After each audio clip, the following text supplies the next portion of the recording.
guys, so we can talk about Sentebale. You might have heard about that new scandal about Sentebale. People trying to drag Prince Harry into it when it has nothing to do with it, right? Prince Harry co-founded Sentabale, a charity that aims at helping young children in Lesotho. He co-founded that with the Prince say-so of the country, and they've been working tirelessly to bring money to the foundation. Prince Harry is the patron of the foundation, but the foundation has the board of trustees.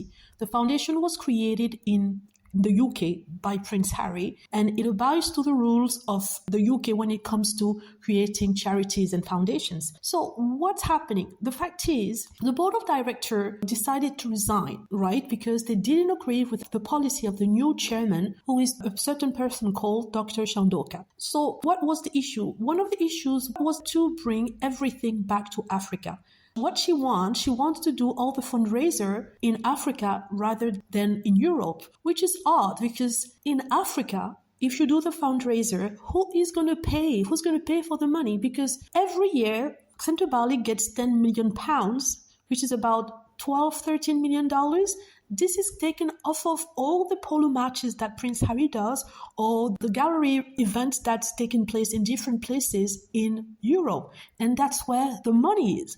You're going to say, yeah, people are rich in Africa. Yes, people are rich in Africa, but you cannot trace the origin of that money. That's why I understand that the board of directors said, no, we can't base all the fundraising in Africa, because first of all, we can't ask Africans to pay for it when they don't have money. And the people who have money, we can't trace where it comes from, because most of it comes from corruption. There are people who became rich in Africa by their own effort, but still, some way or another, they might have obtained their wealth through different ways, right? Hard work, that's for sure, but different ways. And the people from the foundation don't want any issue with that. And they don't want any money done in Africa or raised in Africa because of the traceability of that money. And they don't want any issue with the money being collected by the charity. But Dr. Chandoka thinks otherwise. She says that it's an African charity. Everything should be done in Africa. But she's wrong, because it's not an African charity. That charity was created by Prince Harry in the UK, co-created by Prince Say-so of Lesotho,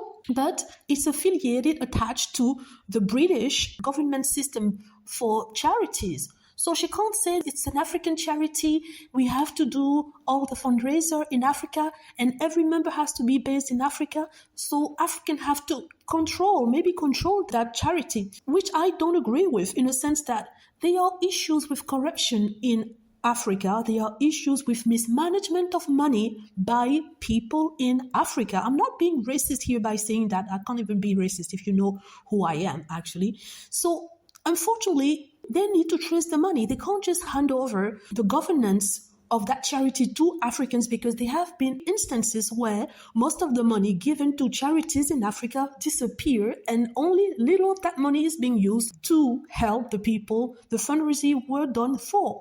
So no, she's wrong in that sense. So the other trustees didn't agree with her new policy of having everything back in Africa, and also getting them to maybe move to Africa. They can't just uproot themselves and go to Africa. I understand that.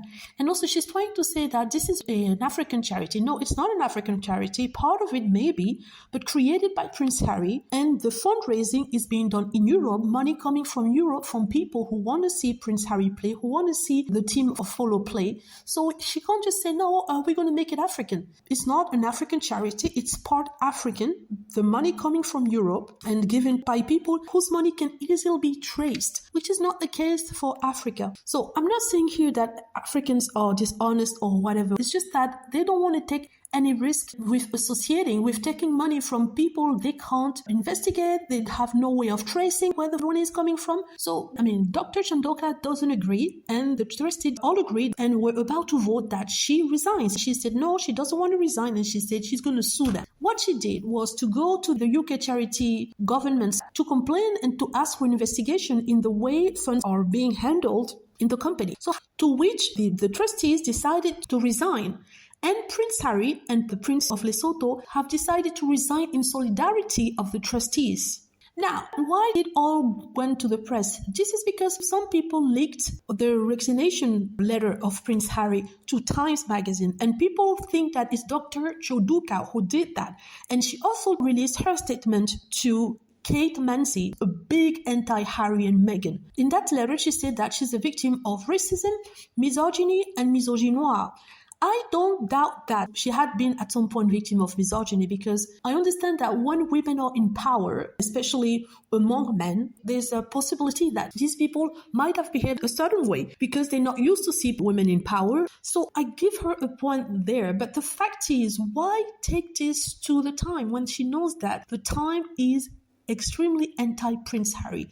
And at one point in her letter, she's talking about people being the victim and then using the press that they're against to abuse other people. I mean, I want to support her as a fellow woman, right? I understand what she says about misogyny or also misogynoir, but it feels as if she's using the press to attack Prince Harry, which is silly because he has nothing to do with that. He resigned in support of the trustees. So I don't understand why she's run to the press to talk about it instead of trying to fix it within the organization. And also, people trying to pin that on Prince Harry, saying that, oh, money is being mishandled and it's Prince Harry's fault. No, Prince Harry has no access to money in that company. He does the charity fundraising with his polo matches. The money is taken by the charity and he has no access to that. So that's all that's being said about that. So I don't know what to think about it. I don't really know what to think about it. I might have forgotten a few things because it's a bit too much for me. Anyhow, let me know what you think. Hope you like the video. Feel free to click on like if it's the case, subscribe for more videos, and click on the notification bell to be notified when I post a new video. Thank you.